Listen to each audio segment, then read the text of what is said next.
Hay momentos en la vida en que uno no se rompe de golpe. Uno se empieza a quebrar por dentro en silencio.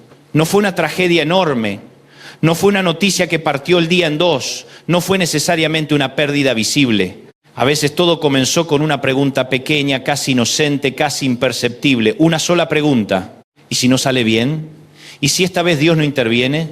¿Y si oré mucho, creí mucho, esperé mucho, pero al final nada cambia? Y de pronto, sin darte cuenta, la duda no solo entró a tu mente, la duda se sentó en tu mesa, la duda se acostó en tu cama, la duda se te metió en las oraciones, la duda se te metió en la forma de mirar el futuro. Y lo más peligroso de la duda no es que haga ruido, lo más peligroso es que a veces trabaja en voz baja. Porque el miedo suele gritar, pero la duda susurra. El miedo te sacude, pero la duda te desgasta. El miedo te hace correr, pero la duda te inmoviliza. Y hay una diferencia enorme entre alguien que está peleando una batalla y alguien que se quedó paralizado antes de pelearla. Hay gente que perdió muchas cosas en la vida y aún así siguió avanzando. Y hay gente que todavía no perdió nada, pero ya se entregó por dentro porque la duda los convenció de que no vale la pena intentarlo. Ese es el trabajo de la duda.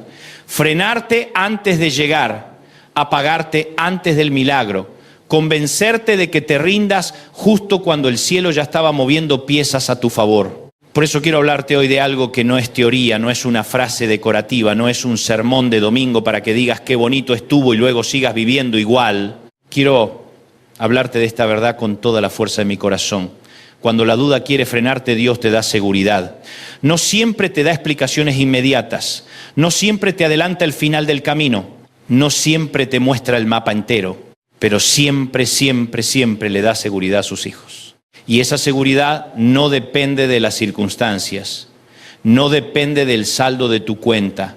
No depende del diagnóstico médico. No depende de si la gente te aplaude o te abandona. No depende de si hoy te sientes fuerte o si hoy estás hecho pedazos. La seguridad de Dios depende de quién es Dios, no de cómo amaneciste tú. A veces nosotros creemos que vamos a vencer la duda cuando ya no sintamos ninguna clase de temblor, cuando no nos lata el corazón fuerte, cuando no tengamos preguntas, cuando no nos tiemblen las piernas. Pero la Biblia no nos muestra héroes de mármol. La Biblia nos muestra hombres y mujeres reales. Gente que lloró, gente que esperó, gente que preguntó, gente que a veces no entendió nada, gente que tuvo que caminar con una mezcla extraña de fe y lágrimas. Y eso me llena de esperanza, porque entonces no significa que estás acabado por tener preguntas. No significa que Dios te rechazó porque te sientes frágil. No significa que el cielo te cerró la puerta porque hoy te cuesta sostenerte. Significa que eres humano. Y justamente ahí, en esa humanidad cansada, herida, confundida, Dios se presenta como roca, como refugio, como ancla, como mano fuerte, como voz firme, como padre. La primera gran mentira que la duda te quiere vender es esta: si realmente tuvieras fe, nunca sentirías inseguridad. Y eso no es verdad. La fe no es la ausencia total de emociones humanas. La fe es decidir qué voz tendrá la última palabra. Tú puedes temblar y aún así obedecer. Puedes llorar y aún así creer. Puedes no entender y aún así avanzar. Puedes decir como aquel padre desesperado del Evangelio: creo, ayuda mi incredulidad. Marcos 9, 24. Y eso no te descalifica. Al contrario, eso te vuelve honestamente dependiente de Dios. Hay gente que no duda porque tiene una fe tremenda, sino porque ni siquiera está peleando por nada. Pero el que está parado en medio de una batalla, el que ama a su familia, el que está peleando por un matrimonio, por una sanidad, por un hijo, por un llamado, por su integridad, por su mente, por su futuro, ese sí sabe lo que es sentir que el alma tiembla. Y sin embargo, ahí sigue. Eso también es fe. Yo quiero que entiendas algo desde el principio. La duda no siempre llega vestida de rebeldía, a veces llega vestida de cansancio, a veces no entra por la puerta del orgullo, entra por la herida. A veces no llega porque dejaste de amar a Dios, sino porque llevas tanto tiempo peleando que ya no sabes cuánta fuerza te queda. Por eso hay que ser cuidadosos cuando hablamos de la duda. Porque hay una duda que se burla de Dios, sí, pero también hay una duda que llora buscando a Dios. Hay una duda arrogante, pero hay otra que está pidiendo auxilio. Hay una duda que acusa al Señor y hay otra que se arrodilla temblando diciendo: Señor, no me sueltes porque si tú me sueltas me hundo.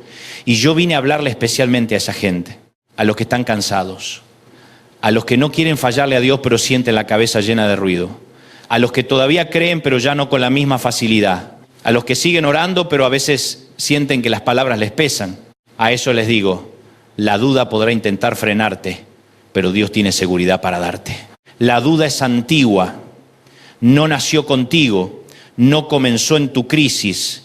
La duda es una vieja estrategia del infierno. Si revisas el principio de la historia bíblica, en Génesis 3, la serpiente no empieza negando frontalmente la existencia de Dios.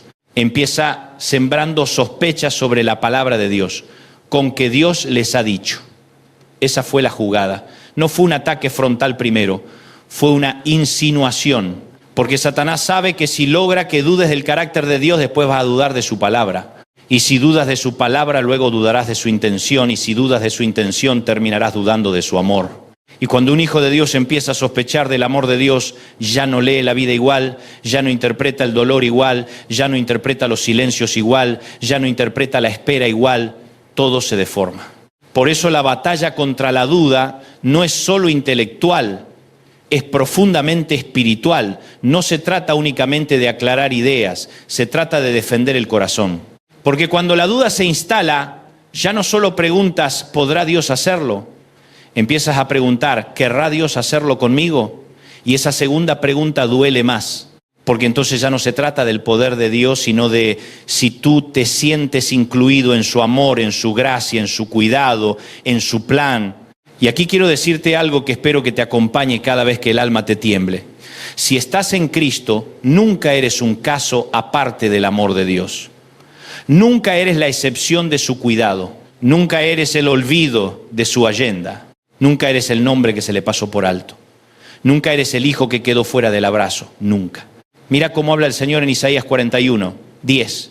No dice, no temas porque entenderás todo. No dice, no temas porque no pasarás por valles. No dice, no temas porque desde mañana la vida será fácil. Dice, no temas porque yo estoy contigo. No desmayes porque yo soy tu Dios. Te fortaleceré. Ciertamente te ayudaré. Sí, te sostendré con la diestra de mi justicia. Isaías 41. ¿Te das cuenta? La seguridad de Dios no se apoya primero en la ausencia de tormenta, sino en la presencia de Dios en medio de la tormenta. El Señor no te promete una existencia sin momentos oscuros. Te promete que en esos momentos oscuros no estarás solo. Y a veces uno quiere más explicaciones, más detalles, más calendarios, más fechas.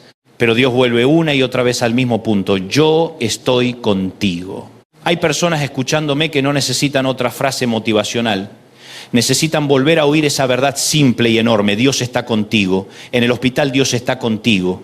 En la deuda Dios está contigo.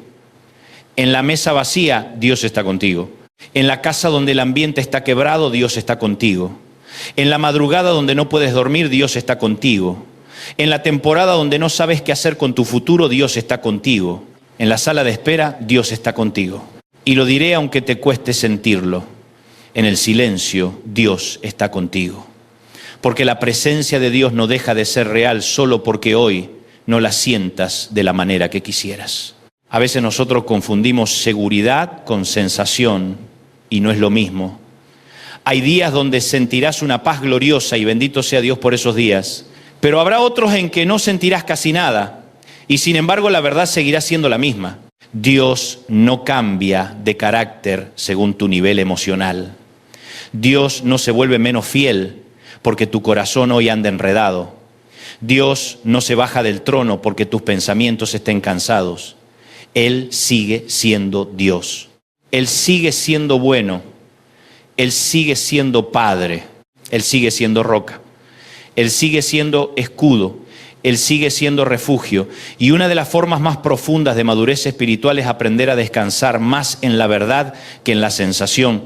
David dijo en el Salmo 56, 3, en el día que temo, yo en ti confío.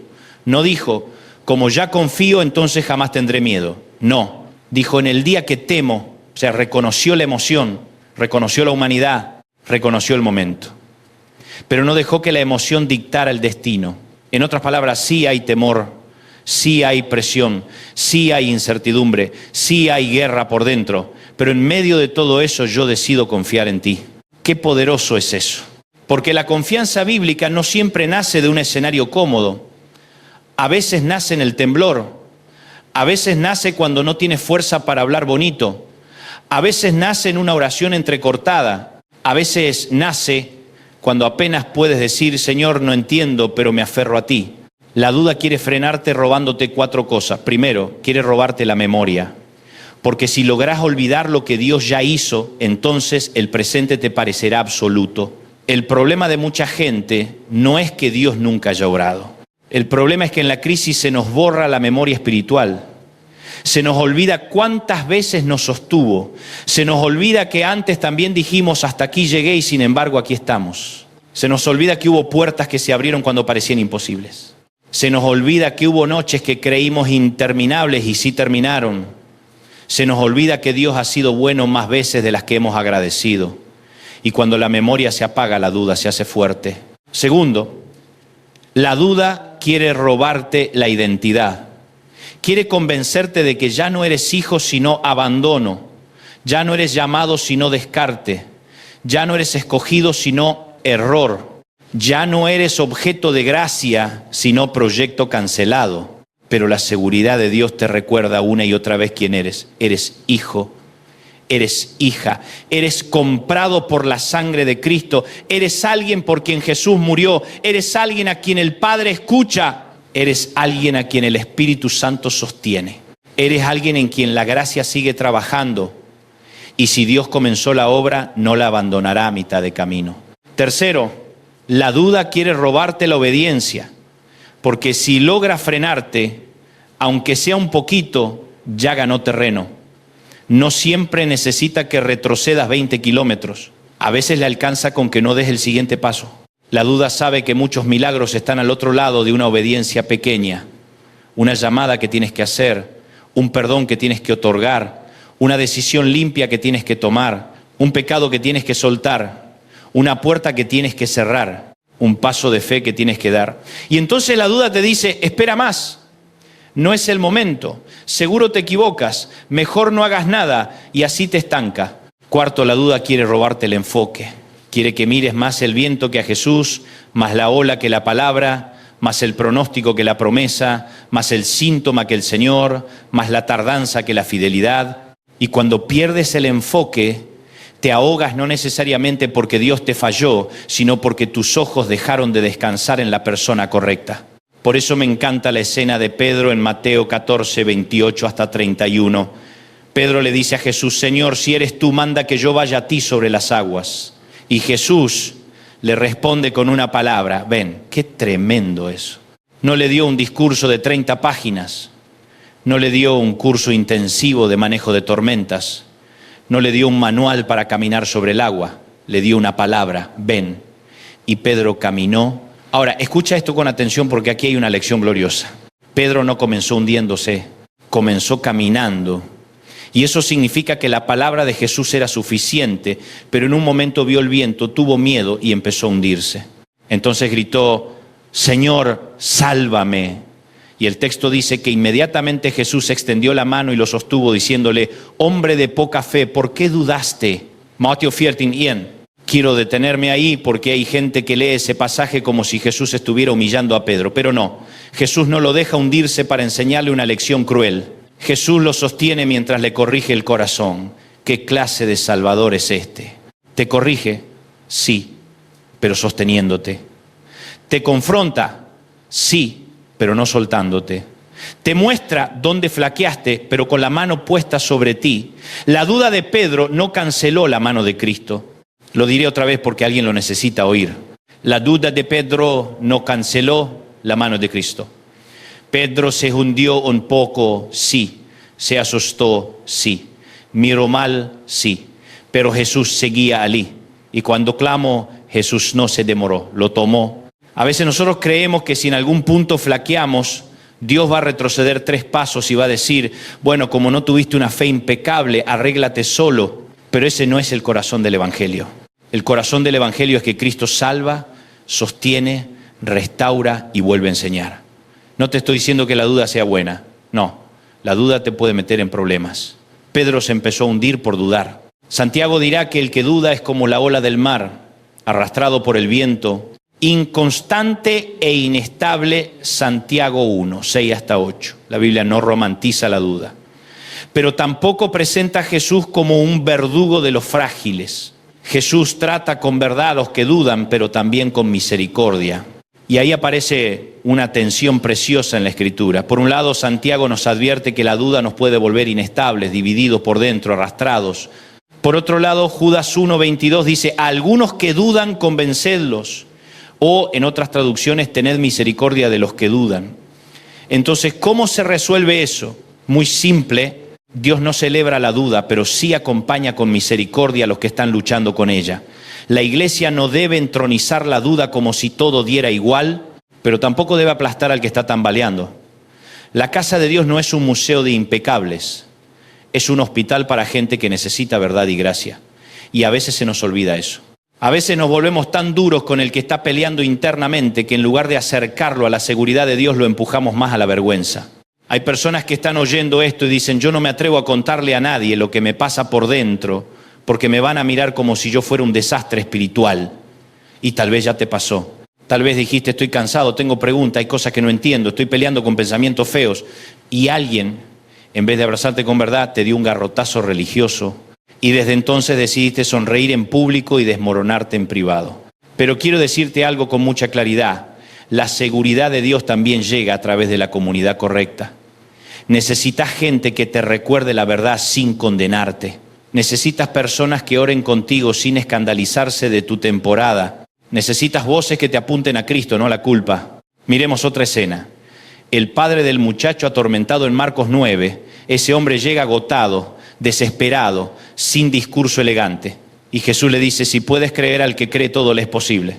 Entonces el hombre responde con una de las frases más humanas y más bellas de toda la Biblia. Creo, ayuda mi incredulidad. Marcos 9:4. Eso no es cinismo, eso no es burla, eso es un corazón partido buscando ayuda. Es como si dijera, Señor, sí quiero creer, sí estoy tratando, sí hay una chispa de fe en mí, pero también hay una guerra adentro. Ayúdame donde estoy flaco, ayúdame donde no llego, ayúdame en mi parte rota. Y Jesús no le responde, regresa cuando tu fe sea más sofisticada. No, Jesús libera al muchacho. Eso me conmueve profundamente, porque significa que puedes traerle a Dios incluso tu fe incompleta. Puedes traerle tu oración mal armada, puedes traerle tu cansancio, puedes traerle la parte de ti que no sabe cómo seguir, puedes traerle lo que sí crees y también lo que todavía te cuesta creer. Y Él no te va a rechazar. Él es suficientemente santo para no contaminarse con tu lucha y suficientemente amoroso para no despreciar tu debilidad. Eso no significa que debas quedarte viviendo en la incredulidad. Significa que puedes llevarla a los pies correctos para que Él la sane. Hay quienes piensan que la duda se vence fingiendo que no existe, pero no. La duda se vence exponiéndola a la luz de Dios. La mentira crece en lo escondido. Cuando empiezas a confesar delante del Señor, Padre, esto me está atacando, esto me está drenando, esto me está desordenando, la gracia empieza a trabajar, porque lo que se reconoce delante de Dios puede ser tratado por Dios, pero lo que se maquilla se pudre debajo de la alfombra. Y uno de los grandes problemas del pueblo de Dios es que a veces aprendimos a parecer bien antes que a estar bien, aprendimos a sonar espirituales antes que a ser sinceros. Aprendimos a recitar respuestas en vez de presentar heridas. Y Dios no sana personajes, sana personas. No abraza máscaras, abraza corazones rendidos. Quiero hablarte de Juan el Bautista. Sí, Juan, el que anunció al Cordero de Dios, el que vio descender el Espíritu, el que habló con una convicción tremenda. Ese mismo Juan, estando en prisión, manda a preguntar a Jesús, ¿eres tú aquel que había de venir o esperaremos a otro? Mateo 11, 2-6. Mira qué fuerte es esto. Un hombre inmenso en su llamado, un profeta de una estatura enorme, atravesó un momento donde necesitó confirmar. Y Jesús no respondió ofendido. Respondió mostrando evidencias de su obra. Los ciegos ven, los cojos andan, los sordos oyen, a los pobres es anunciado el Evangelio. ¿Qué nos enseña eso? Que cuando la duda visita incluso a gente madura, la respuesta de Cristo sigue siendo mostrar su verdad y sus obras. Escúchame bien, la prisión de Juan no era solo física, también era una prisión de expectativas. Tal vez Juan esperaba ciertos juicios inmediatos, ciertos movimientos más visibles, cierta manifestación diferente. Y cuando la realidad no coincidió con la expectativa, el corazón tembló. ¿Cuántas dudas nacen ahí? No porque Dios haya mentido, sino porque nosotros imaginamos un modo específico de cumplimiento. Queríamos que Dios obrara así, en este tiempo, con este método, por esta puerta, con este resultado. Y cuando no ocurre como lo imaginamos, pensamos que tal vez Dios no está. Pero que algo no pase como tú lo diseñaste no significa que Dios dejó de actuar. Significa que Dios sigue siendo Dios y no un empleado de tus calendarios. También está Tomás en Juan 20, 24 hasta 29. Qué fácil es etiquetar a alguien de por vida por su peor momento. Tomás el incrédulo, pero Jesús no lo descartó por eso. Se presentó, le mostró las manos, le mostró el costado y le dijo: no seas incrédulo sino creyente.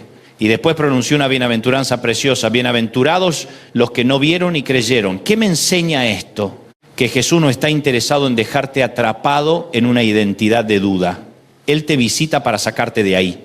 La duda no es el apellido que Dios quiere que cargues para siempre. No eres la mujer del miedo, no eres el hombre de la inseguridad, no eres el cristiano defectuoso, no. Puedes haber pasado por temporadas de vacilación, pero Dios sigue escribiendo tu historia más allá de esa temporada. Ahora quiero ir más profundo. ¿Qué seguridad te da Dios cuando la duda quiere frenarte? Te da en primer lugar la seguridad de su presencia. Ya lo dijimos con Isaías 41, 10, pero necesito repetirlo porque muchas veces la repetición es medicina. Dios no siempre cambia de inmediato el paisaje, pero entra al paisaje contigo. Y eso lo cambia todo. Una habitación con dolor sigue siendo una habitación con dolor, sí. Pero si Dios está ahí, ya no es solo dolor, ahora también hay esperanza. Una sala de espera con incertidumbre sigue siendo una sala de espera, sí. Pero si Dios está ahí, ya no es puro desamparo. Ahora también hay compañía. Y la presencia de Dios hace que el infierno no tenga la última palabra sobre el ambiente.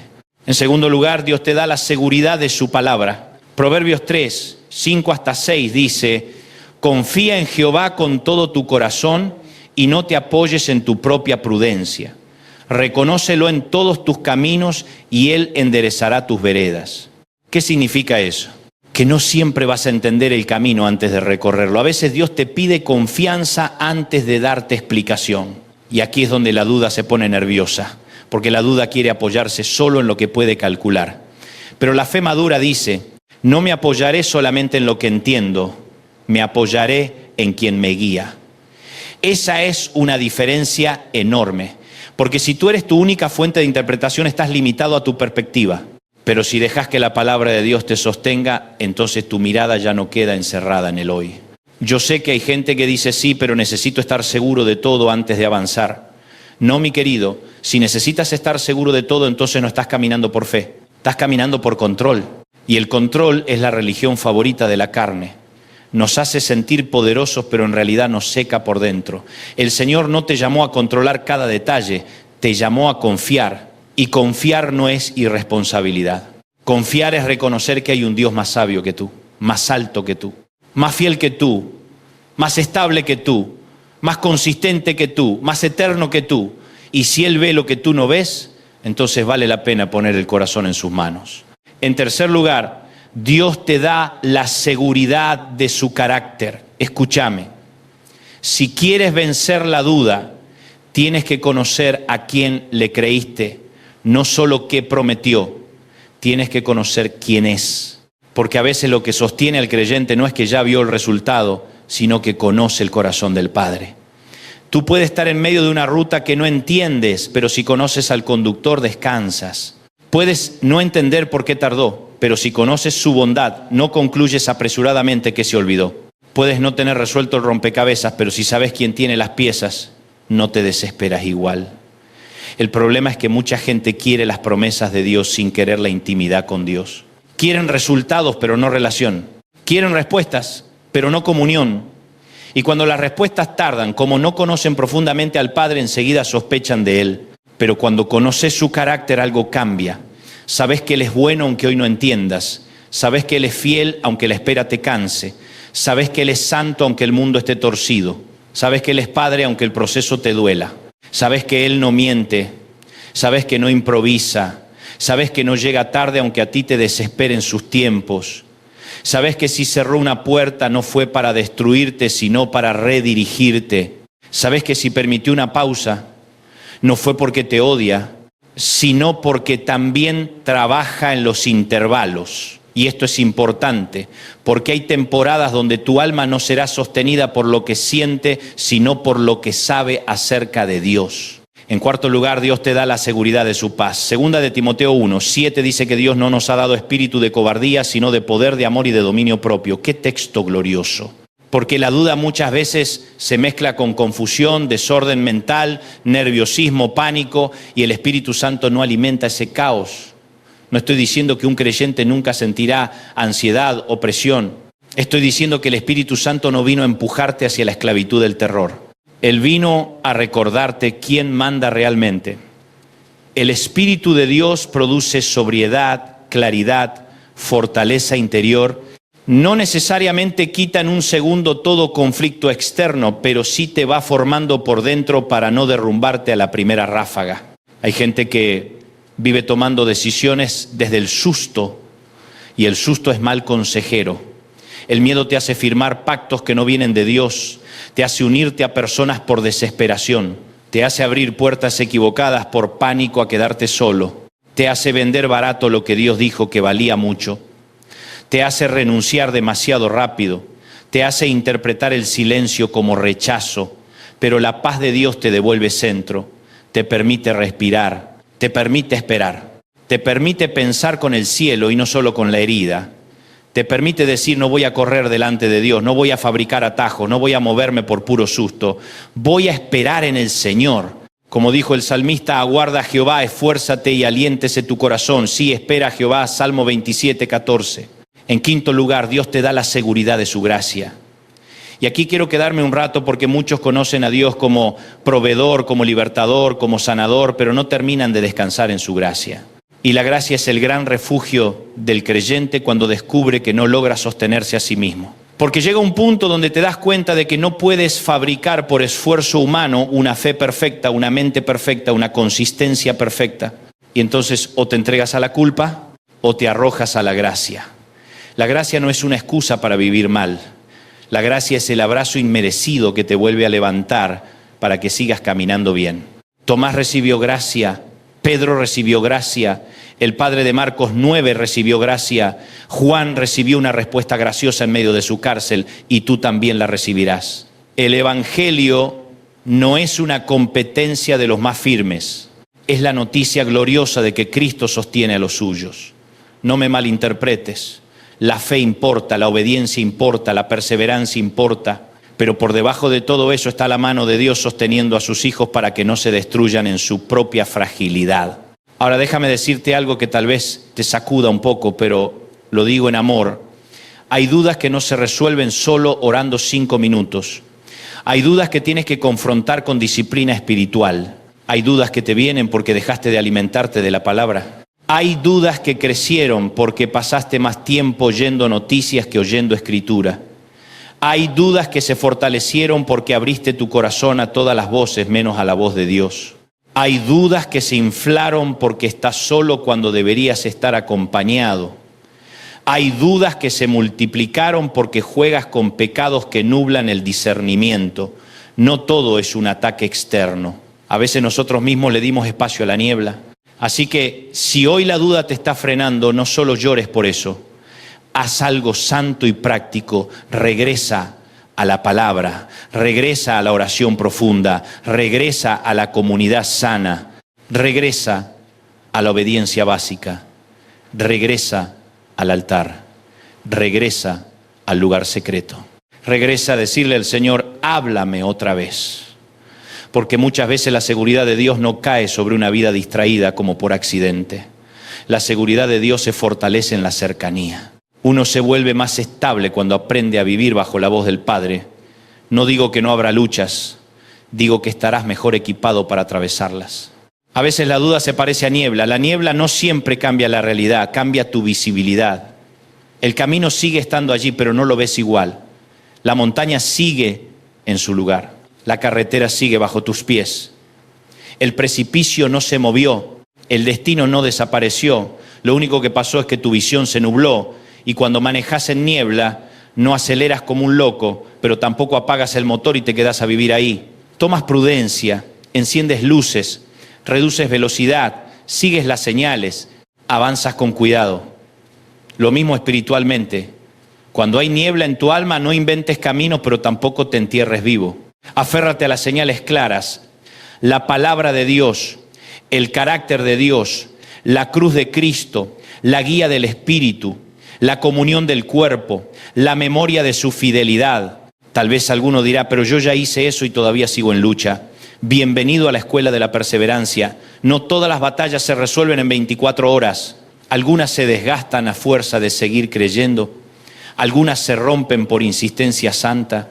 Algunas temporadas no terminan porque gritaste más fuerte, sino porque aprendiste a mantenerte firme. El infierno quisiera que asociaras la tardanza con el fracaso. Pero la Biblia está llena de promesas que maduraron en la espera. Abraham esperó, José esperó, David esperó, Ana esperó. Y la espera no significó que Dios estaba ausente. Significó que Dios también trabaja cuando no se ve. Escucha esto con el alma. La espera no siempre es castigo. A veces la espera es formación. Porque si Dios te entregara todo antes de tiempo, a veces te destruiría la bendición que todavía no sabes sostener. Pedimos puertas, pero no siempre tenemos hombros. Pedimos expansión, pero no siempre tenemos carácter. Pedimos más, pero todavía no aprendimos a ser fieles con lo pequeño. Pedimos respuestas, pero todavía no soportaríamos toda la verdad. Y en su sabiduría, Dios no solo prepara lo que te va a dar, también te prepara a ti para recibirlo. Ahora quiero hablarle a personas específicas. Quiero hablarle a esa madre que siente que está perdiendo a su hijo emocional o espiritualmente. La duda te dice, ya es tarde. Dios te dice, sigue orando. La duda te dice, tu voz ya no le llega. Dios te dice, mi brazo todavía lo alcanza. La duda te dice, ya se enfrió demasiado. Dios te dice, yo sé cómo encender brasas. No te estoy prometiendo una respuesta mágica ni instantánea. Te estoy diciendo que no entierres al vivo antes de tiempo. No firmes el acta de defunción de algo que Dios todavía puede tocar. Hay hijos que parecen lejos y siguen siendo territorio del Señor. Hay historias que parecen torcidas y todavía están en manos del alfarero. Quiero hablarle también al hombre que está cansado de fingir fortaleza, al que siempre tiene que resolver, proveer, sostener, decidir, al que por dentro está agotado y aún así siente que nadie le permite cansarse. Te digo algo de parte del Señor. No eres menos hombre por admitir que necesitas ayuda. No eres menos creyente por decir estoy al límite. No eres menos digno por llorar en secreto. La duda te quiere convencer de que si te quiebras, perdiste. Pero tal vez tu verdadera victoria comience el día en que dejes de hacerte el invencible y te rindas delante de Dios. Porque el que se humilla bajo la poderosa mano de Dios no queda expuesto, queda cubierto. Quiero hablarle al que está peleando con un diagnóstico. Tal vez te dijeron una palabra que te congeló el alma. Tal vez desde ese día ya no puedes leer el futuro igual. Y la duda te visita con estadísticas, con imágenes mentales, con escenarios oscuros. Escúchame, la fe no niega el dolor ni juega a que nada pasa. La fe mira de frente la realidad, pero no la adora. Tu diagnóstico no es tu Dios. Tu informe no es tu Señor. Tu cuerpo tiene voz, sí, pero por encima de esa voz está la voz del Creador. Yo no estoy diciendo que ignores la medicina, doy gracias a Dios por cada médico, por cada tratamiento, por cada recurso. Estoy diciendo que no le entregues el trono de tu alma al terror. Tu seguridad no está en el pronóstico, sino en el Dios que sigue siendo Dios aún en medio del pronóstico. Quiero hablarle al que fracasó y ya no confía en sí mismo. Tal vez cometiste errores serios, tal vez pecaste, tal vez desordenaste tu casa, tus finanzas, tus relaciones, tu ministerio, tu corazón. Y desde entonces la duda te susurra, Dios ya no contará contigo como antes. Te voy a decir algo con mucho amor. Sí, el pecado tiene consecuencias. Sí, hay que arrepentirse de verdad. Sí, hay que corregir y restaurar. Pero la gracia de Dios no se acaba en tu peor capítulo. Si Pedro pudo volver, si Tomás pudo volver, si tantos pudieron volver, tú también puedes volver. No te excuso. Te llamo a levantarte. La sangre de Cristo no perdió eficacia porque tú te caíste. La cruz sigue siendo poderosa. El perdón sigue siendo real. La restauración sigue siendo posible. Y el Señor sabe reconstruir incluso donde tú fuiste torpe. Hay algo más que la duda hace. La duda quiere volverte adicto a la evidencia visible. Quiere que solo creas cuando todo esté resuelto. Pero Jesús dijo a Tomás, bienaventurados los que no vieron y creyeron. Juan 20:29. La fe bíblica no es irracional, pero sí trasciende la tiranía de lo visible. Hebreos 11, uno dice que la fe es la certeza de lo que se espera, la convicción de lo que no se ve. Eso significa que la fe no es un capricho mental. Es una certeza sostenida por la palabra de Dios. La fe no inventa a Dios, responde a Dios. Y cuando la duda te quiere hacer vivir solo de lo que tocas, de lo que mides, de lo que ya pasó, de lo que puedes dominar, recuerda esto. Hay realidades espirituales en movimiento, aunque todavía no las percibas con tus ojos. Yo sé que vivimos en un mundo que idolatra lo comprobable al instante. Todo tiene que ser rápido, visible, medible, inmediato, pero el reino de Dios no funciona al ritmo de la ansiedad humana. El reino tiene semillas, procesos, crecimiento, profundidad, madurez, y mucha gente se sale del plan de Dios porque se desesperó en una etapa donde todavía no había fruto visible. Arrancaron la semilla antes del tiempo. Se bajaron de la camilla antes del tratamiento completo. Cortaron la relación con Dios por una temporada que todavía estaba en obra. Por eso hoy el Espíritu Santo te está diciendo, no te muevas por desesperación. No abandones en la mitad. No confundas silencio con ausencia. No confundas demora con rechazo. Hay 3 cosas que debes hacer cuando la duda toque a tu puerta. La primera es hablarle a tu alma. Sí, hablarle. No todo lo que sientes debe convertirse en verdad absoluta. David lo hacía. ¿Por qué te abates, oh alma mía, y te turbas dentro de mí? Espera en Dios. Salmo 42. Eso significa que hay momentos donde tu alma necesita ser pastoreada por la verdad.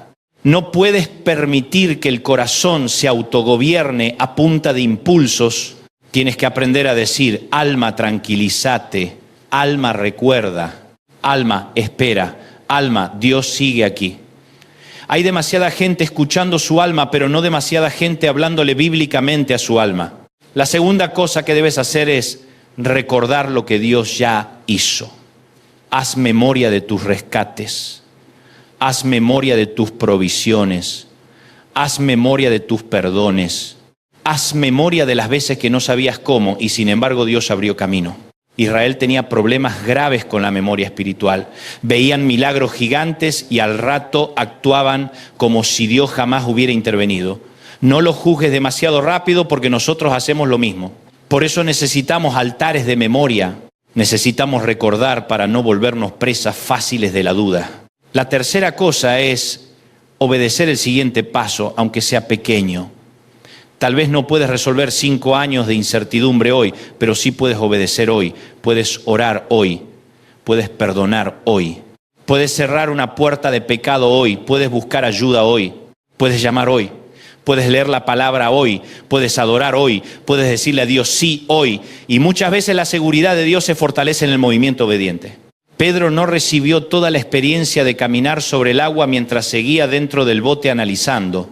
La recibió cuando pisó. Hay gente muy inteligente que está estancada por analizar demasiado. No estoy en contra del pensamiento, Dios nos dio mente, pero la mente sin rendición se convierte en laberinto. Llega un punto donde la obediencia no es menos sabia que el análisis, sino más. Porque ya no estás dependiendo solo de lo que tu razonamiento alcanza, sino del Dios que ve más lejos. La duda siempre te hará sentir que necesitas una confirmación más, una prueba más, una señal más, otra conversación más, otro cálculo más. Y a veces eso es prudente, pero a veces ya es miedo disfrazado de prudencia. Y solo el Espíritu Santo puede revelarte cuando dejaste de buscar claridad y empezaste a usar el análisis como escondite. Te diré algo fuerte. Algunas personas no están detenidas porque el diablo sea gigantesco, sino porque la duda les enseñó a postergar, y la postergación es una cárcel elegante. Nunca llega el momento perfecto. Nunca llegan con suficiente seguridad emocional, nunca terminan de sentir paz. Nunca es ideal, y así pasan años. Y mientras tanto Dios sigue diciendo, ven, no te digo que seas impulsivo, te digo que no conviertas la espera en idolatría. Hay un tiempo para pensar y hay un tiempo para dar el paso. Hay un tiempo para preguntar y hay un tiempo para obedecer. Hay un tiempo para llorar y hay un tiempo para levantarte y caminar. Ahora bien, no toda duda se responde igual. Hay dudas intelectuales, sí. A veces necesitas estudiar, aprender, sentarte con alguien maduro, ordenar ideas, responder preguntas reales. Y eso está bien. Dios no le teme a tus preguntas honestas. Pero hay otras dudas que no son intelectuales, son existenciales. No nacen de un problema filosófico, nacen de una herida, de un duelo, de una decepción, de un abandono, de una larga espera. Y esas dudas no se resuelven solo con una clase, se resuelven en la presencia, se resuelven en el abrazo de Dios, se resuelven mientras el Espíritu Santo ministra donde la teoría no alcanza, se resuelven mientras la palabra se vuelve medicina, se resuelven mientras Cristo se te revela de nuevo. Por eso yo no quiero darte solo ideas hoy, quiero que el Señor ministre tu corazón. Porque hay gente que no necesita un debate, necesita descansar. Hay gente que no necesita una respuesta de enciclopedia, necesita una visita de Dios. Hay gente que no necesita que le digan tienes que tener más fe de una manera cruda. Necesita que alguien le recuerde que el Señor sigue extendiendo la mano sobre sus aguas. Y hoy yo quiero ser esa voz para ti. No te rindas, no sueltes la cuerda, no decretes el final de algo que Dios no terminó. No te entierres vivo en un cuarto de pánico. No te dejes gobernar por la sospecha. Cuando la duda quiera frenar, es confianza en Dios. El mundo te enseñará a repetir, yo puedo solo. El Evangelio te enseña algo más profundo, no puedo solo, pero no estoy solo. Y esa segunda frase tiene más poder que la primera, porque cuando crees que todo depende de ti, vivirás agotado. Pero cuando entiendes que dependes de un Dios fiel, puedes descansar sin volverte pasivo. Puedes pelear sin volverte desesperado. Puedes esperar sin volverte cínico. Puedes atravesar valles sin coronar al valle como tu destino final. Y déjame decirte otra cosa. La seguridad de Dios no te convierte en alguien duro, frío, mecánico. Al contrario, te vuelve tierno con los demás. Porque el que sabe lo que es ser sostenido ya no trata con desprecio al que tiembla. La iglesia debería ser el lugar donde la gente aprende que la verdad y la misericordia se besan, donde la duda no es celebrada pero tampoco usada para aplastar, donde al que vacila se le toma de la mano, donde al que está hundiéndose se le apunta a Cristo, donde al que se le nubló el camino se le acerca una lámpara, donde al que se le apagó el corazón se le sopla esperanza otra vez. Quizás tú has sido la persona fuerte para todos, el que escucha, el que aconseja, el que ora por otros, el que anima, el que llega con palabra, y ahora te sorprendiste a ti mismo peleando con dudas que jamás habías confesado y te avergüenza. ¿Te parece contradictorio? ¿Te parece indigno? Pero quiero recordarte algo. Hasta los siervos maduros atraviesan estaciones donde tienen que volver a beber del pozo. No eres una máquina de producir fortaleza. Eres una rama. Y la rama que no permanece en la vid se seca. No te avergüences de volver a depender. Ese es precisamente el diseño de Dios. Los que más sirven también necesitan ser ministrados. Los que más levantan a otros también necesitan ser sostenidos. Los que más derraman también necesitan volver a llenarse. Tal vez hoy te estás preguntando, ¿cómo sé si esto que siento es una duda pasajera o si ya está dañando seriamente mi vida espiritual? Te diré una señal. Cuando la duda te está dañando seriamente, empieza a aislarte de las fuentes de gracia. Ya no oras igual, ya no buscas la palabra igual, ya no quieres congregarte, ya no quieres rendir cuentas, ya no quieres obedecer, te vuelves cínico, te vuelves hostil, te vuelves cada vez más frío. Si ves eso, no lo normalices, no digas así soy yo. Busca ayuda, corre al Señor, háblalo, no esperes a tocar fondo. La duda no tratada puede convertirse en amargura. Y la amargura ya no solo frena, intoxica. Pero si hoy estás aquí, si todavía escuchás, si todavía algo en ti dice, Señor, háblame, entonces hay esperanza, mucha esperanza. Porque los muertos espirituales no piden auxilio. Los endurecidos no buscan palabra. Los completamente entregados a la oscuridad no claman por luz. El hecho mismo de que te duela, de que quieras salir, de que anheles volver a creer con firmeza, ya es una señal de que el Espíritu Santo sigue obrando dentro de ti. No desprecies esa chispa, protégalo, aliméntalo, ponla delante del soplo de Dios y deja que se vuelva fuego otra vez. Quiero detenerme un momento en una idea que me parece vital. La seguridad que Dios te da no siempre es seguridad sobre todos los detalles del futuro. Muchas veces es seguridad acerca de 3 cosas. ¿Quién es Él? ¿Quién eres tú en Él? ¿Y qué debes hacer hoy? Y con eso basta para caminar. A veces queremos saber todo lo de mañana, lo del próximo año, lo de 10 años, pero Dios, en su sabiduría, frecuentemente nos da pan diario y luz suficiente para el siguiente tramo. Él no está obligado a adelantarte toda la película para ser fiel. Le basta con acompañarte en la escena de hoy con una presencia tan real que te sostenga hasta la siguiente. Yo sé que este mensaje puede estar sonando muy distinto según quien lo escuche. Para algunos será un consuelo, para otros será una confrontación, para otros será una cuerda lanzada justo a tiempo, para otros será un llamado a dejar de jugar a la fe y empezar a depender de verdad. Pero cualquiera que sea tu caso, no quiero que termines igual que como empezaste. Quiero que algo dentro de ti se afirme. Quiero que algo vuelva a ponerse de pie. Quiero que el alma reciba una inyección de cielo. Quiero que vuelvas a pensar en Dios no como el distante que exige, sino como el Padre que sostiene. Quiero que vuelvas a ver a Cristo no como el espectador frío, sino como el Salvador que entra a tus aguas y te toma de la mano. Quiero que vuelvas a recordar que el Espíritu Santo no te fue dado para esclavizarte con terror, sino para guiarte a una vida de poder, amor y dominio propio. Ahora escucha esto con mucha atención. Tal vez la duda te hizo pensar que el problema principal eres tú, que eres demasiado débil, demasiado emocional, demasiado dañado, demasiado lento, demasiado frágil. Pero el centro del Evangelio no es tu capacidad de ser impecable. El centro del Evangelio es la perfección de Cristo a tu favor. Si todo dependiera de tu consistencia emocional, estaríamos acabados. Si todo dependiera de que nunca tengas preguntas, nadie resistiría. Si todo dependiera de no tambalear jamás, nadie calificaría. Pero hay un mediador perfecto. Hay un sumo sacerdote que puede compadecerse de nuestras debilidades. Hay una gracia que no se agota. Hay una misericordia nueva cada mañana. Hay una sangre que sigue, hay una sangre que sigue hablando mejor. Hay un trono de gracia al que puedes acercarte confiadamente para recibir oportuno socorro. Por eso no hagas de tu temporada de duda una identidad permanente. No digas yo soy así. No, estás pasando por una lucha, pero no eres tu lucha. Estás atravesando una niebla, pero no eres la niebla. Estás peleando con pensamientos, pero no eres esos pensamientos. Tu nombre profundo en Dios no lo define una temporada temblorosa. Lo define la voz del Padre que te llama hijo. Y si eres hijo, entonces también eres heredero de sus promesas, objeto de su cuidado y recipiente de su disciplina amorosa. No estás fuera del alcance de Dios. Permíteme decirlo de un modo muy claro. Si hoy no puedes correr, camina.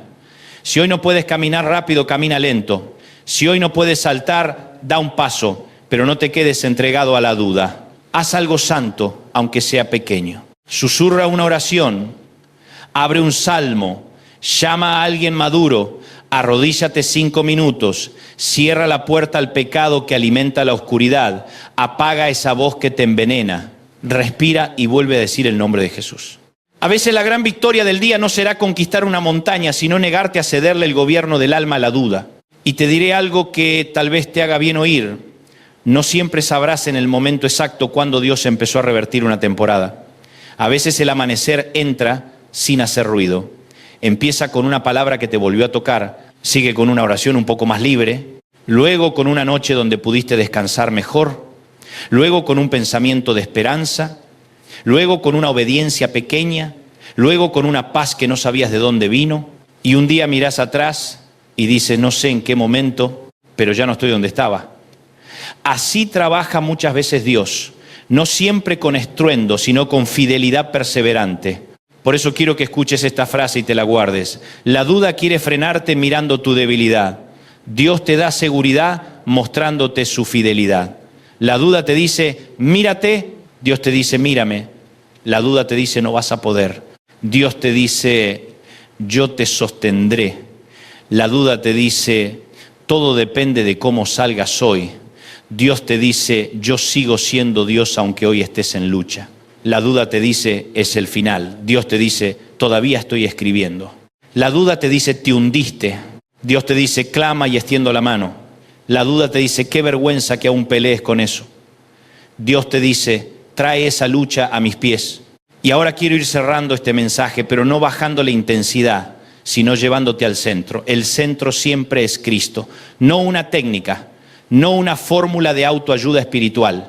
Cristo, el Cristo que caminó sobre el agua, el Cristo que respondió a Juan, el Cristo que recibió el clamor del Padre herido, el Cristo que se acercó a Tomás, el Cristo que murió y resucitó, el Cristo que se sienta a la diestra del Padre e intercede por nosotros, el Cristo que no cambia, el Cristo que sabe qué es el sufrimiento, el Cristo que no se escandaliza de tus cicatrices, el Cristo que no huye cuando se te nubla el camino. Ese Cristo es tu seguridad. Si me preguntaras hoy en una frase qué hacer cuando la duda quiere frenarte, yo te respondería esto: vuelve a la voz que te llamó la primera vez, vuelve al ven de Jesús, vuelve a la promesa que encendió tu corazón, vuelve a la memoria de su fidelidad, vuelve a la cruz, vuelve al lugar donde tu valor no depende de tu rendimiento sino de su sacrificio, vuelve al sitio donde el amor de Dios quedó expuesto para siempre, porque la cruz es la respuesta más contundente contra toda sospecha de que Dios no te ama. No puedes mirar la cruz y seguir diciendo que Dios es indiferente. No puedes mirar la cruz y decir que al cielo no le importa tu historia. No puedes mirar la cruz y concluir que fuiste olvidado. La cruz es la evidencia eterna de que Dios no se quedó lejos. Vino, se entregó, cargó, venció, abrió camino. Tal vez no entiendes por qué algunas cosas han pasado. Tal vez todavía tienes preguntas que hoy no quedan resueltas.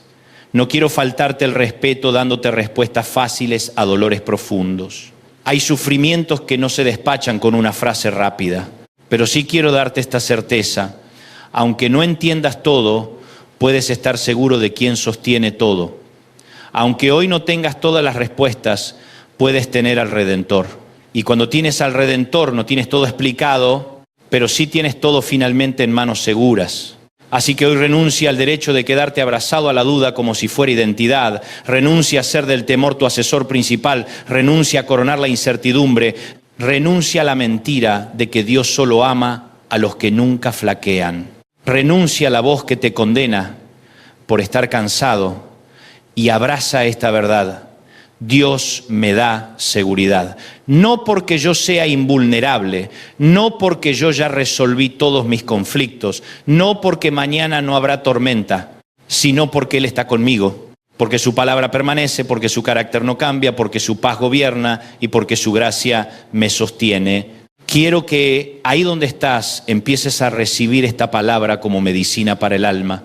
Si la duda te golpeó en la mente, recibe seguridad. Si la duda te golpeó en tu rol de padre o madre, recibe seguridad. Si la duda atacó tu llamado, recibe seguridad. Si la duda te dijo que nunca saldrás de esa temporada, recibe seguridad. Si la duda te hizo sentir que Dios te escucha menos que a otros, recibe seguridad. Si la duda vino por un luto, por una traición, por una enfermedad, por una oración demorada, por una puerta cerrada, por una decepción ministerial, por un fracaso moral, recibe seguridad. No porque yo lo diga con entusiasmo, sino porque la palabra de Dios sigue siendo verdad cuando el mundo se desarma. Y ahora quiero que esto se vuelva declaración, no solo consuelo, declaración. Di dentro de ti, con todo lo que te quede de fuerzas: no me voy a dejar gobernar por la duda, no voy a entregar mi destino a una sospecha, no voy a rendirme antes de tiempo, no voy a interpretar el silencio como abandono, no voy a hundirme sin clamar, no voy a soltar la mano del Señor. Si me tiembla la voz, clamaré igual. Si me cuesta orar, oraré igual. Si hoy camino lento, caminaré igual. Si me asusto con el viento, volveré los ojos a Cristo. Si me siento débil, me apoyaré más fuerte en la roca. Si no entiendo, esperaré. Si caigo, me levantaré. Pero no voy a coronar la duda, porque la última palabra sobre tu vida no la tiene la oscuridad. No la tiene el pronóstico, no la tiene el banco, no la tiene el recuerdo de tu fracaso, no la tiene la voz que te condena, no la tiene la herida, no la tiene la gente que te descartó, no la tiene la noche. La última palabra la tiene Dios. Y si la última palabra la tiene Dios, entonces todavía hay esperanza, todavía hay salida, todavía hay proceso, todavía hay restauración, todavía hay propósito, todavía hay futuro, todavía hay mañana. Voy a terminar como corresponde, llevándote a una oración. Y quiero que si puedes la hagas tuya, no como una repetición vacía, sino como un clamor sincero. Señor Jesús, aquí estoy. No vengo a impresionarte, vengo a rendirme. Tú conoces mis pensamientos, mis cansancios, mis preguntas y las luchas que no le cuento a casi nadie. Tú sabes dónde la duda me quiso frenar, tú sabes dónde el miedo me quiso gobernar. Hoy renuncio a creerle más a la tormenta que a tu voz. Renuncio a vivir guiado por la sospecha. Renuncio a interpretar tu silencio como abandono y recibo tu seguridad. Recibo la seguridad de tu presencia, de tu palabra, de tu paz, de tu carácter y de tu gracia. Sostén mi mente, fortalece mi corazón, ordena mis pasos, ayúdame a obedecerte aunque a veces tiemble. Si me estoy hundiendo, extiende tu mano. Si me estoy secando, sopla sobre mí. Si me estoy aislando, tráeme de vuelta. Si la duda me está cansando, lléname otra vez de tu Espíritu Santo. Hoy decido mirarte a ti por encima del viento. Hoy decido esperar en ti. Hoy decido volver a confiar. En el nombre poderoso de Jesús. Amén. Y antes de irme te digo algo con cariño. Si este mensaje te bendijo, compártelo con alguien que hoy esté peleando con dudas en silencio. Suscríbete, deja tu comentario y ayúdanos a que esta palabra llegue a más corazones. Porque hay mucha gente sonriendo por fuera y hundiéndose por dentro, y tal vez Dios use este mensaje para tomar a alguien de la mano. Que el Señor te bendiga, te afirme y te recuerde hoy, mañana y cada vez que el alma te tiemble, que cuando la duda quiere frenarte, Dios te da seguridad. Hoy quiero hablarte de algo que puede cambiar el clima espiritual de tu casa, el aire que se respira en tus habitaciones, la manera en que duermes, la forma en que miras a tus hijos, a tu matrimonio, a tu pasado y a tu futuro. Hoy quiero hablarte de esto. Dios entra en tu casa con paz y restauración. Y escúchame bien, porque no estoy hablando de una paz decorativa, no estoy hablando de una paz de cuadro colgado en la pared con un versículo bonito. No estoy hablando de una paz que sirve para subir una foto y decir que todo está bien cuando por dentro todo se está cayendo. Estoy hablando de la paz de Cristo. De esa paz que entra donde había miedo, de esa paz que entra donde había culpa, de esa paz que entra donde había gritos, de esa paz que entra donde había secretos. De esa paz que entra donde había noches largas, silencios incómodos, conversaciones pendientes, heridas que nadie quería tocar y recuerdos que dolían demasiado. Porque hay casas que por fuera parecen impecables, pero por dentro están cansadas. Casas donde la sala está ordenada, pero el corazón está hecho pedazos. Casas donde la cocina funciona, donde la agenda sigue, donde los niños van a la escuela, donde los adultos trabajan, donde las cuentas se pagan como se puede, donde el auto sale a tiempo, donde se cumple con todo, pero en el alma de esa casa algo se rompió hace tiempo. Y a veces nadie lo sabe. A veces ni siquiera lo saben los que viven ahí. Solo sienten que ya no hay gozo, que ya no hay descanso, que ya no hay conversación, que ya no hay fe fresca, que ya no hay lágrimas de altar, solo rutina, desgaste y una especie de cansancio que no se quita durmiendo 8 horas, porque el problema no está en el cuerpo, está en el alma. Y cuando el alma de una casa se enferma, todo se resiente la manera de hablar, se resiente la manera de escuchar, se resiente la manera de corregir a los hijos, se resiente la manera de mirar al cónyuge, se resiente la manera de orar, se resiente la manera de esperar, se resiente hasta la forma de sentarse a la mesa, porque una casa no se rompe solamente cuando alguien se va. A veces una casa se rompe mucho antes, cuando el amor se enfría, cuando la esperanza se agota, cuando la fe se convierte en teoría y ya no en fuego. Pero hoy vengo a decirte algo con toda la fuerza de mi alma. Si Cristo entra en una casa, esa casa no vuelve a ser la misma. Si Cristo entra en una casa, la oscuridad no puede reinar como antes. Si Cristo entra en una casa, los demonios del pasado no tienen la última palabra. Si Cristo entra en una casa, la culpa pierde autoridad. Si Cristo entra en una casa, la vergüenza ya no manda. Si Cristo entra en una casa, la paz empieza a desplazar al miedo y la restauración empieza a hacer su trabajo, a veces en silencio, a veces lentamente, a veces con lágrimas, a veces con confrontación, pero siempre con propósito. Quiero que vayamos a Lucas 19, del versículo 1 al 10. Es una historia conocida, pero no por ser conocida deja de ser poderosa. Dice la Escritura que Jesús entró en Jericó y pasaba por la ciudad. Y allí había un hombre llamado Zaqueo, jefe de los recaudadores de impuestos, rico, pequeño de estatura, despreciado por muchos, señalado por casi todos. Y Zaqueo quería ver quién era Jesús, Me encanta eso, porque a veces uno cree que solo los santos buscan a Dios. No, también lo buscan los rotos, también lo buscan los confundidos, también lo buscan los avergonzados, también lo buscan los que hicieron dinero de la manera incorrecta, los que se equivocaron, los que se acostumbraron a una vida vacía, los que tienen todo por fuera y nada por dentro. Zaqueo no era el tipo de hombre que la religión hubiera puesto en la primera fila. No era el muchacho ejemplar de la congregación. No era el que tenía buen testimonio en el barrio. No era precisamente alguien que dijera, míreme a mí, yo soy el modelo de familia, de integridad, de pureza. No, era un hombre con dinero y con grietas. Dinero en el bolsillo y soledad en el alma, posición pública y hambre privada. Y ese contraste, mi querido amigo, sigue existiendo hoy. Hay gente que gana bien, viste bien, sonríe bien, postea bien, responde bien, funciona bien, pero está rota por dentro. Y la Biblia dice que como no podía ver a Jesús a causa de la multitud, corrió y se subió a un sicómoro. Eso ya es un mensaje en sí mismo. Porque cuando alguien de verdad quiere ver a Jesús, hace cosas que no le combinan con su reputación. Corre aunque no tenga edad para correr. Se expone aunque no le guste exponerse. Se trepa aunque su rango no combine con eso. Cuando alguien tiene hambre real de Dios, deja de cuidar tanto la imagen. Porque hay momentos en la vida en que seguir aparentando ya cansa demasiado. Hay temporadas donde uno ya no quiere parecer fuerte, uno quiere ser sano, uno ya no quiere parecer bendecido, uno quiere ser restaurado, uno ya no quiere sostener la pose, uno quiere tocar a Cristo.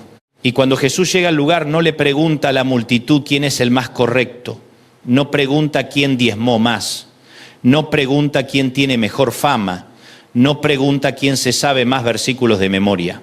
Levanta la vista y le dice, Zaqueo, date prisa, desciende, porque hoy es necesario que pose yo en tu casa. Eso me vuela la cabeza, porque Jesús no solo vio al hombre, vio la casa, no solo vio la necesidad individual, vio el territorio espiritual, no solo vio a Zaqueo arriba del árbol, vio lo que pasaba puertas adentro, vio el comedor, vio el dormitorio, vio los silencios, vio la historia, vio las heridas invisibles que no aparecen en una declaración de impuestos. Vio la tensión acumulada, la soledad detrás de la riqueza, la necesidad detrás del prestigio. Y dijo, hoy tengo que entrar ahí. Escúchame esto. Hay visitas que uno organiza y hay visitas que Dios determina. Hay puertas que uno abre por cortesía y hay puertas que se abren por visitación. Jesús no dijo, si algún día te parece bien, si tu agenda está libre, si puedes reorganizar tu calendario, si estás listo emocionalmente, si ya arreglaste todo, entonces me avisás y quizás paso. No, dijo hoy.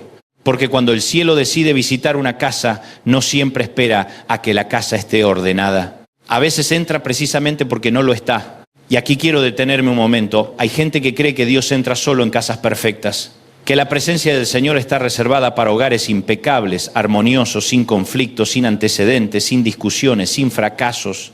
Pero entonces nadie calificaría, porque si Dios esperara hogares perfectos no visitaría ninguno. Jesús no entró a la casa de Zaqueo porque ahí todo estaba bien. Entró porque ahí hacía falta salvación. La misma Escritura dice que después de la reacción de Zaqueo, Jesús declaró, hoy ha venido la salvación a esta casa. No dijo solo a este hombre, dijo a esta casa. Eso significa que la salvación tiene dimensión doméstica, que cuando Cristo toca verdaderamente una vida termina afectando conversaciones, finanzas, relaciones, prioridades, atmósfera, hábitos y decisiones, porque el Evangelio no es un perfume para ponerse el domingo. El Evangelio es una irrupción santa que cambia la manera de vivir. Y quiero decirte algo que puede sonar fuerte, pero es verdad. Hay gente que quiere paz sin arrepentimiento, quiere restauración sin verdad, quiere presencia sin rendición. Quiere a Jesús en la casa, pero sin tocar la caja fuerte, sin tocar el orgullo, sin tocar la amargura, sin tocar la doble vida, sin tocar las viejas lealtades, sin tocar los ídolos domésticos, sin tocar el resentimiento, sin tocar la forma en que nos hablamos unos a otros. Y así no funciona el reino, porque mira lo que hace Zaqueo cuando Cristo entra. No se limita a emocionarse, no se limita a llorar, no se limita a decir qué culto tremendo tuvimos hoy en casa, no. Se pone de pie y dice, Señor, daré la mitad de mis bienes a los pobres y si en algo he defraudado a alguien se lo devolveré 4 veces. Ahí está la evidencia de la restauración. La presencia de Cristo no solo conmueve, también endereza. No solo consuela, también corrige. No solo abraza, también reordena. No solo trae paz, también produce restitución. Porque la paz bíblica no es maquillaje espiritual. La paz bíblica no es cubrir el desorden con música suave. La paz de Dios no es negar el problema, es poner el problema delante del rey para que el rey gobierne donde antes gobernaba el caos. Y aquí necesito hablarte de una palabra fundamental. En la Biblia, especialmente en su trasfondo hebreo, la palabra paz, shalom, no significa solamente ausencia de guerra. Shalom significa integridad, plenitud, armonía, bienestar, completitud. Significa que algo vuelve a estar en su lugar. Significa que lo roto comienza a recomponerse. Significa que lo fragmentado empieza a reunirse. Significa que lo torcido encuentra alineación. Significa que ya no solo sobrevives, sino que algo de la vida de Dios empieza a sanar lo que estaba disperso. Así que cuando yo te digo que Dios entra en tu casa con paz, no te estoy diciendo que mágicamente nunca más tendrán problemas. No te estoy diciendo que nadie se va a enfermar, que nunca faltará dinero, que jamás volverán a discutir. No. Te estoy diciendo algo más profundo. Dios entra para traer shalom. En otras palabras, entra para devolverle a tu casa el diseño que el infierno quiso quebrar. Entra para poner orden donde hubo confusión. Entra para traer verdad donde hubo manipulación. Entra para sembrar descanso donde había ansiedad. Entra para levantar ternura donde se instaló la dureza. Entra para que lo que estaba dividido comience a reunirse bajo su señorío. Y por eso me emociona tanto Juan 14, 27, cuando Jesús dice: la paz os dejo, mi paz os doy, yo no os la doy como el mundo la da. No se turbe vuestro corazón ni tenga miedo. Qué frase gloriosa, porque Cristo mismo establece una diferencia. Hay una paz del mundo y hay una paz de Cristo. La paz del mundo depende de circunstancias favorables. La paz de Cristo depende de su presencia. La paz del mundo dura mientras no llegue el problema. La paz de Cristo permanece aun cuando el problema golpea la puerta.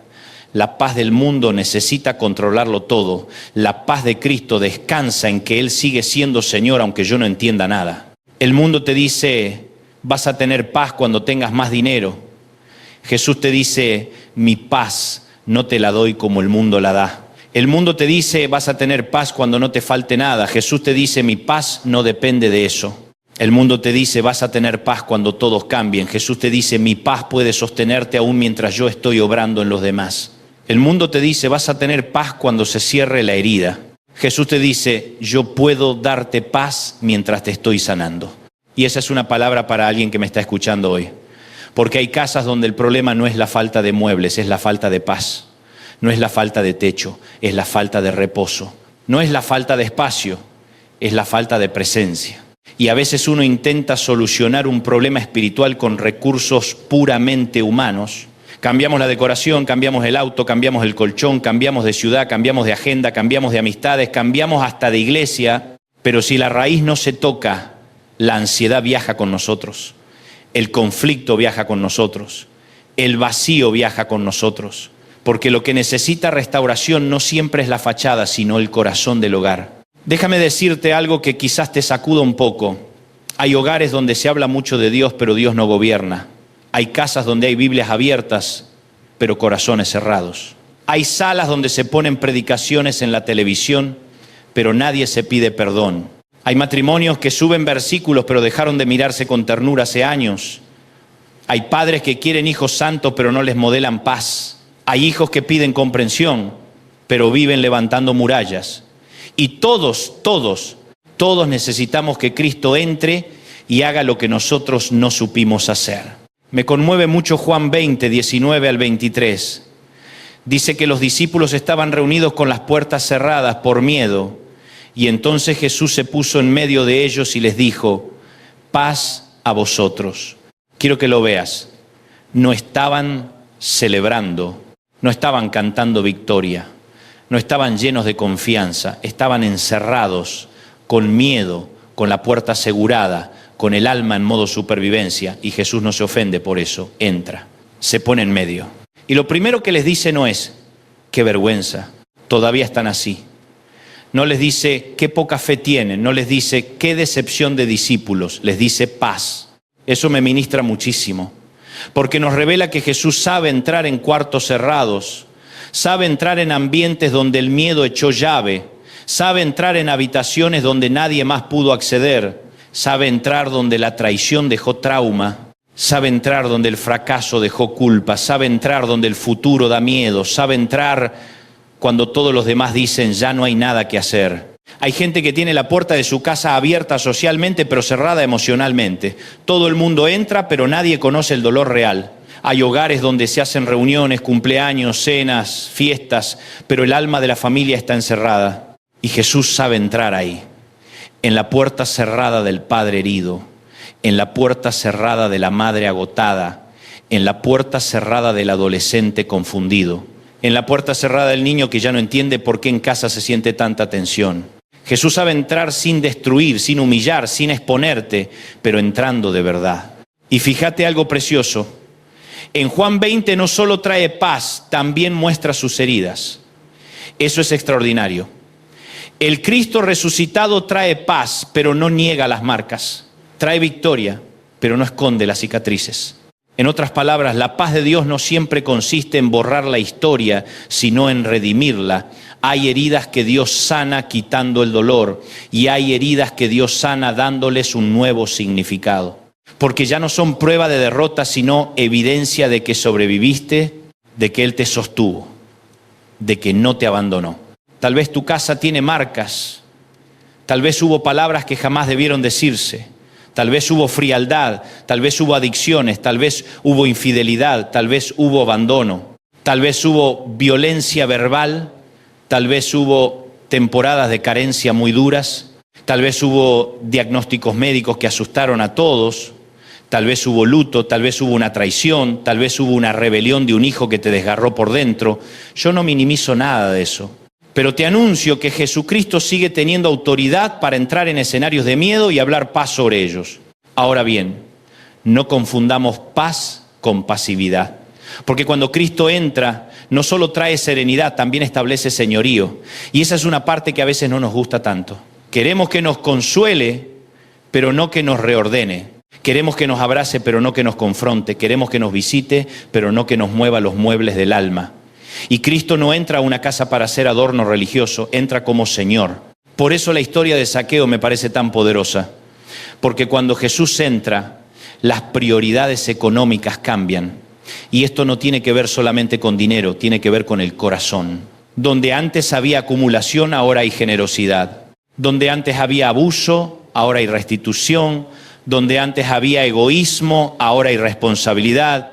¿Por qué? Porque cuando Cristo realmente toca una casa, toca la manera en que administramos todo, el tiempo, las palabras, las reacciones, el dinero, las heridas, la disciplina, el perdón.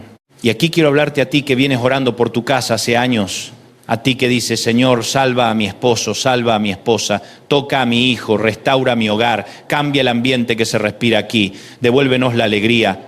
Quiero decirte algo con mucho amor, no subestimes el poder de una visitación de Cristo en un hogar. No subestimes lo que Dios puede hacer en una mesa, en una sala, en una madrugada, en una conversación incómoda, en un momento de quebranto, en una cena donde de pronto alguien pide perdón, en una oración donde por primera vez la familia llora junta, en una noche donde el padre decide doblar rodillas, en una mañana donde una madre cansada vuelve a consagrar su casa al Señor. Josué 24:15 dice, pero yo y mi casa serviremos a Jehová. Y me encanta porque no es una frase decorativa para colgar en la entrada, es una decisión de gobierno espiritual. Josué no estaba diciendo, bueno, ojalá pase. Estaba estableciendo una determinación. Y toda casa necesita momentos así. Momentos donde alguien se ponga de pie, no desde la soberbia, sino desde la fe. Y diga, en esta casa ya no va a mandar el resentimiento, en esta casa ya no va a mandar la frialdad, en esta casa no va a mandar el temor, en esta casa no va a mandar la doble vida, en esta casa serviremos al Señor, aunque cueste, aunque tome tiempo, aunque haya que desaprender muchas cosas, aunque haya lágrimas, aunque haya procesos, esta casa le pertenece a Dios. Y escúchame con atención, servir al Señor en casa no significa convertir el hogar en un museo religioso donde nadie puede respirar. No significa vivir gritándole versículos a todo el mundo. No significa hacer de la espiritualidad una tiranía. Significa que Cristo sea el centro real. Que en esa casa se pueda pedir perdón, que en esa casa se pueda decir la verdad, que en esa casa haya un altar, que en esa casa se respete la dignidad del otro, que en esa casa los niños aprendan que Dios no es una amenaza, sino un refugio.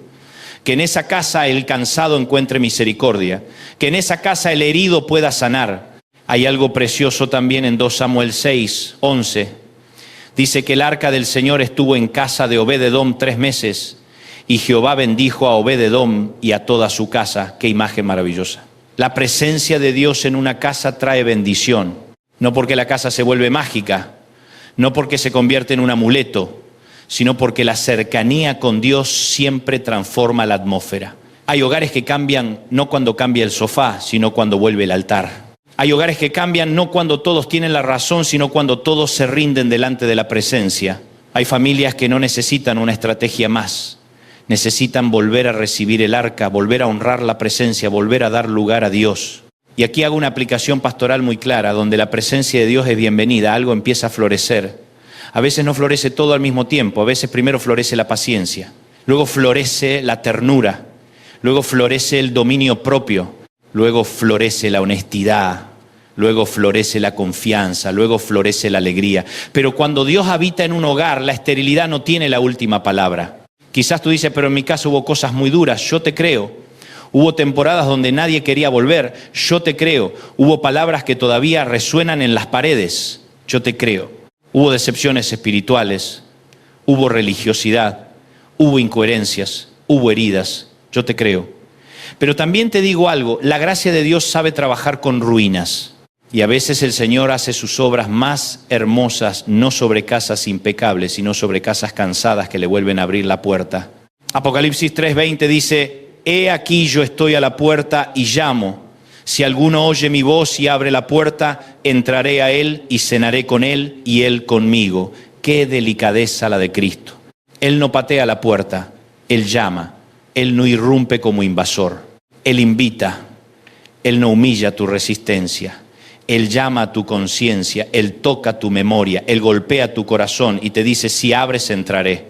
Y esto es vital, porque no basta con admirar a Jesús desde afuera, no basta con saber que existe, no basta con emocionarse con un mensaje, la puerta hay que abrirla, la casa hay que rendirla. Hay habitaciones del alma que no se abren con aplausos, se abren con obediencia. Y quizás esa puerta hoy es tu perdón. Quizás esa puerta es una conversación que debes tener. Quizás esa puerta es dejar de fingir que todo está bien. Quizás esa puerta es confesar que en tu casa hace rato no hay altar. Quizás esa puerta es renunciar a una relación oculta. Quizás esa puerta es pedir ayuda. Quizás esa puerta es volver a orar juntos. Y mira qué hermosa es la imagen, cenaré con Él. La mesa en la Biblia es intimidad, es comunión, es reconciliación, es cercanía. Cristo no quiere pasar por tu casa como inspector frío. Quiere sentarse a la mesa. Quiere que tu hogar vuelva a conocer la comunión. Quiere que donde antes había tensión vuelva a haber pan compartido. Quiere que donde antes había distancias vuelva a haber encuentros. Quiere que donde antes había solo obligación vuelva a haber presencia. Hay mesas donde ya nadie habla con verdad. Se habla del clima, de la escuela, del trabajo, de cualquier cosa, menos de lo importante. Y Cristo sabe restaurar mesas. Sabe restaurar conversaciones, sabe restaurar miradas, sabe restaurar el lenguaje del hogar. Porque la restauración no siempre empieza con algo espectacular, a veces empieza con una comida en paz, a veces empieza con un perdóname, a veces empieza con un hijo, sé que fallé, a veces empieza con una esposa, sé que me endurecí, a veces empieza con un vamos a volver a orar, a veces empieza con un no podemos seguir así. Y te voy a decir algo más. La paz que Cristo trae a una casa no es cobardía, no es barrer debajo de la alfombra, no es decir, bueno, no hablemos de eso para no pelear, no. La paz de Cristo te da valentía para hablar bien lo que antes hablábamos mal. La paz de Cristo te da humildad para reconocer. La paz de Cristo te da seguridad para perdonar. La paz de Cristo te da sabiduría para poner límites sanos. La paz de Cristo te enseña que restaurar no siempre es volver exactamente a lo de antes. A veces es construir algo nuevo sobre fundamentos más verdaderos. Pienso también en Hechos 16, 31 al 34, cuando Pablo y Silas le dicen al carcelero: cree en el Señor Jesucristo y serás salvo, tú y tu casa. Y luego la Escritura dice que aquel hombre los llevó a su casa, lavó sus heridas, oyó la palabra del Señor con todos los de su casa, fue bautizado con los suyos, preparó mesa y se llenó de gozo con toda su familia por haber creído a Dios. Mira ese cuadro. La casa que antes era escenario de miedo se convierte en escenario de alegría.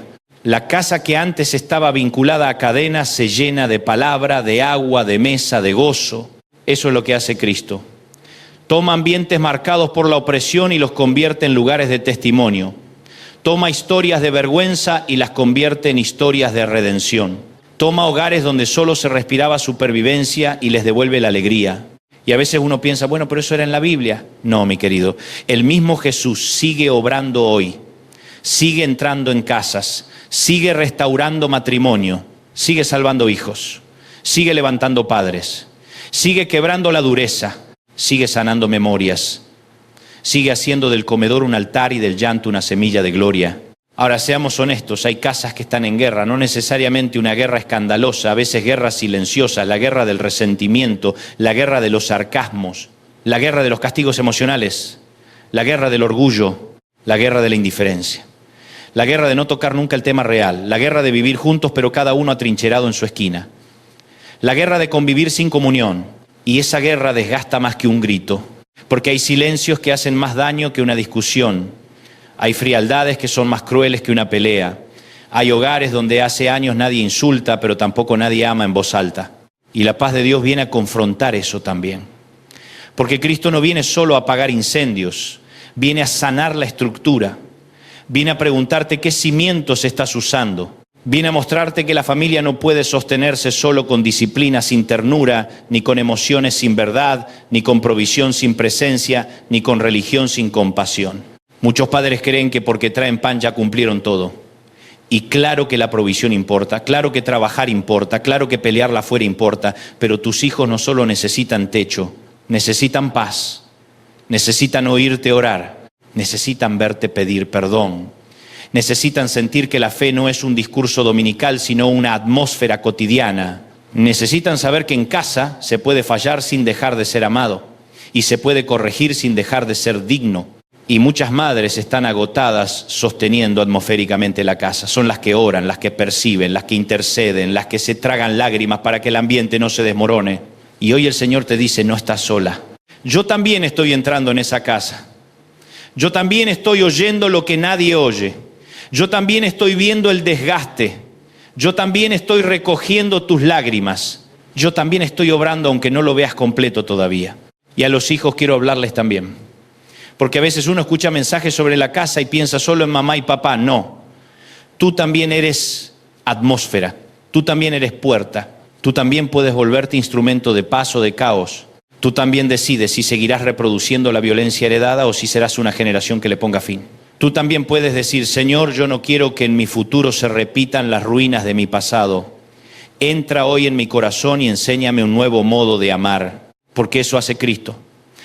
No solo restaura lo que hay, también rompe ciclos, detiene herencias de oscuridad, termina con patrones.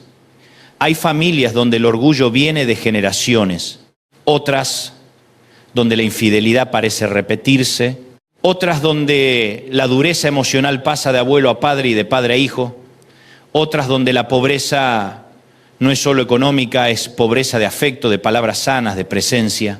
Y Cristo entra para decir, hasta aquí. En esta generación yo voy a empezar algo nuevo. Y te lo digo con temor de Dios.